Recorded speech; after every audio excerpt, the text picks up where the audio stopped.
ഈശോ മിശിഹായ്ക്ക് സ്തുതിയായിരിക്കട്ടെ. Praise be to Jesus. Hallelujah. Carmel Ruha ministry കുടുംബാംഗങ്ങളെ, വളരെ ഗൗരവവും പ്രധാനപ്പെട്ടതുമായ ഒരു മുന്നറിയിപ്പാണ് ഇപ്പോൾ നമ്മൾ തന്നുകൊണ്ടിരിക്കുന്നത്. അവസാന നാളുകൾ. ഇത് യേശുക്രിസ്തു വീണ്ടും വരും, അത് അന്ത്യവിധിക്കായിട്ട് അവൻ വീണ്ടും വരുമെന്നുള്ള ആ വിശ്വാസത്തിൽ നിത്യജീവൻ, സ്വർഗരാജ്യം മുന്നിൽ വെച്ചുകൊണ്ട് നമ്മൾ മുന്നോട്ട് പോകുമ്പോൾ കരുതിയിരിക്കേണ്ട ചില കാര്യങ്ങൾ. ജാഗരൂകരായിരിക്കാം. അപ്പോൾ പെട്ടെന്നാണ് ഒരു യുദ്ധം പൊട്ടിപ്പുറപ്പെട്ടത്. ആരും അപ്രതീക്ഷിതമാണ്, ആരും പ്രതീക്ഷിച്ചിട്ടില്ല, ആരും ഒരുങ്ങിയിട്ടില്ല. എന്നതുപോലെ തന്നെ നമ്മുടെ ഒരു ക്രൈസ്തവന്റെ ജീവിതത്തെ സംബന്ധിച്ചിടത്തോളം യേശു ക്രിസ്തുവിന്റെ അന്ത്യനാളുകൾ, അതിനു മുൻപായിട്ട് ഒരുപാട് മുന്നറിയിപ്പുകളും അടയാളങ്ങളും നമുക്ക് ആകാശത്തും, അതുപോലെ കർത്താവ് മത്തായി സുവിശേഷത്തിൽ പറഞ്ഞതുപോലെ നമുക്ക് അടയാളങ്ങൾ തരും. ഈ സമയത്ത് നമ്മൾ ഇപ്പോൾ ഉദാഹരണമായിട്ട് ഈ പ്രപഞ്ചം മുഴുവൻ കൂരിരുട്ടിലാവുന്ന ഒരു സമയം നിങ്ങൾ ഒന്ന് ചിന്തിച്ചു നോക്കാം. ഇലക്ട്രിസിറ്റി, നമുക്ക് കറണ്ട് ഇല്ല, പവറില്ല, അല്ലെങ്കിൽ വെള്ളമില്ല, അങ്ങനെ ഒരുപാട് ആർക്കും ആരെയും കാണാൻ പറ്റാത്തൊരവസ്ഥ, ജനല വാതിലുകളൊക്കെ അടച്ചു നിൽക്കുന്ന ഒരവസ്ഥ. ഈ അവസ്ഥകളിൽ നമ്മൾ കരുതി വയ്ക്കേണ്ട പ്രധാനപ്പെട്ട ഒന്ന്, നമ്മൾ ഉപയോഗിക്കുന്ന സ്വന്തം ബൈബിൾ. സ്വന്തം ബൈബിൾ നമ്മൾ ഒരു സ്ഥലത്ത് വെക്കുന്നു, ബാഗിൽ വെക്കുന്നു. വിശുദ്ധ കുരിശ്, ഇത്ര വലിയ കുരിശ് വേണമെന്ന് പറയുന്നില്ല, ഇത് സിസ്റ്റർ എപ്പോഴും കൊണ്ട് നടക്കുന്നതാണ്.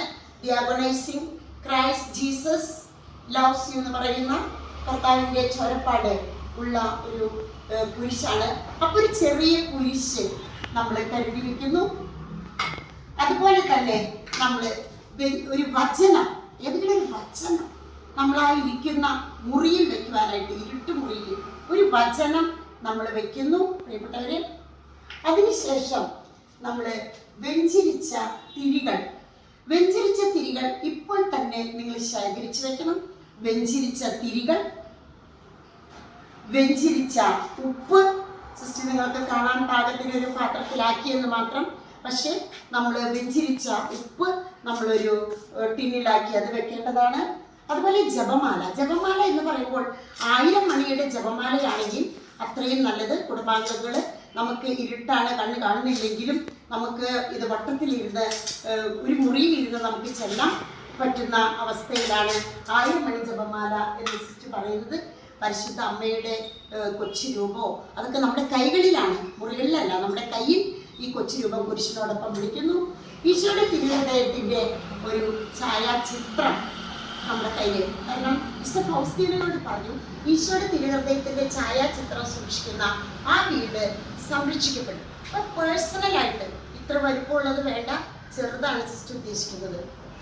അതുപോലെ തന്നെ ഹോളി വാട്ടർ, നമ്മൾ ചെറിയൊരു കുപ്പിയോ അല്ലെങ്കിൽ ഇതുപോലെയുള്ള ഒരു ചാറുകളിലോ ഹോളി വാട്ടർ, കണ്ണാൻ വെള്ളം, ഇത്രയും കാര്യങ്ങൾ നമ്മൾ കരുതി വെക്കേണ്ടതാണ് പ്രിയപ്പെട്ടവരെ. അത് എപ്പോൾ ആവശ്യം വരുമ്പോഴും നമ്മൾ ഒരു ആക്സിഡന്റ് ഉണ്ടായി ഫസ്റ്റ് എയ്ഡ് ബോക്സ് തുറക്കുന്നത് പോലെ നമ്മുടെ കയ്യിലുള്ള ഫസ്റ്റ് എയ്ഡ് മുന്നറിയിപ്പുകൾ ഇതെല്ലാം നമ്മൾ കരുതി വെച്ച് എപ്പോഴും അത് നിങ്ങളുടെ മുറിയിൽ സൂക്ഷിച്ചു വെക്കുന്നു, നിങ്ങളുടെ ബാഗിൽ സൂക്ഷിച്ചു വെച്ച് ഉള്ള ഒരു ഒരുക്കത്തിൻ്റെ നാളുകൾ. ജാഗ്രത പാലിക്കുക, ജാഗരൂകരായിരിക്കുവിൻ, ഒരുക്കമുള്ളവരായിരിക്കുവിൻ, തയ്യാറായിരിക്കുവിൻ എന്ന് പറയുന്ന. നമുക്ക് അന്ന് മൊബൈല്, വാട്സപ്പ്, മെസ്സേജ്, ഫോണ്, ഇന്ന് ഒരുപാട് റീൽസൊക്കെ കണ്ട് ഇപ്പം നമുക്ക് പല വിഷയങ്ങളും, ഒരു ക്രൈസ്തവനെ സംബന്ധിച്ച പല വിഷയങ്ങളാണ് കിട്ടിയിരിക്കുന്നത്. അപ്പം മൊബൈൽ അത് അറിയാനുള്ള ഒരു ജാഗ്രത, പകലും മുഴുവനും രാത്രി മുഴുവനും ആ ന്യൂസുകൾ കോണിലും വിശേഷങ്ങൾ അറിയാനുള്ള ജാഗ്രതയിൽ മുന്നോട്ട് പോകാണ്. പല വിഷയങ്ങളും മാറി മാറി സാത്താൻ കൊണ്ടുവരികയാണ്. അപ്പം അതിൽ ഇമേഴ്സ്ഡ് ആവാണ്.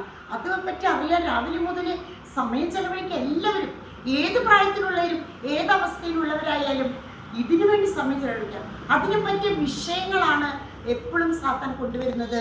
അത് റീൽസുകളായിട്ടും നമ്മൾ അത് കണ്ടുകൊണ്ട് മറിയാനുള്ള കൗതുകം. സമയം കളയുമ്പോൾ ഓർക്കുക, ഒരു കാലത്ത് ഇതൊന്നും ഇല്ലാത്തൊരു സമയം വരുമ്പോൾ ഇതൊക്കെ ഒരുക്കത്തിൻ്റെ നാളുകളായിട്ട് നമ്മൾ കാണണം, ഒരുങ്ങണം. നമുക്ക് ഒരുക്കമുള്ളവരാകാം. യേശു ക്രിസ്തുവിന് മാത്രമേ ആ ദിവസവും മണിക്കൂറും അറിയുള്ളൂ. അതുകൊണ്ട് യേശു ക്രിസ്തുവിന് പോലും അറിഞ്ഞുകൂടാ, പിതാവിന് മാത്രമേ അത് അറിയുള്ളൂ എന്ന് പറയുമ്പോൾ പ്രിയപ്പെട്ടവരെ, നമുക്ക് ഒരുക്കമുള്ളവരാകാം.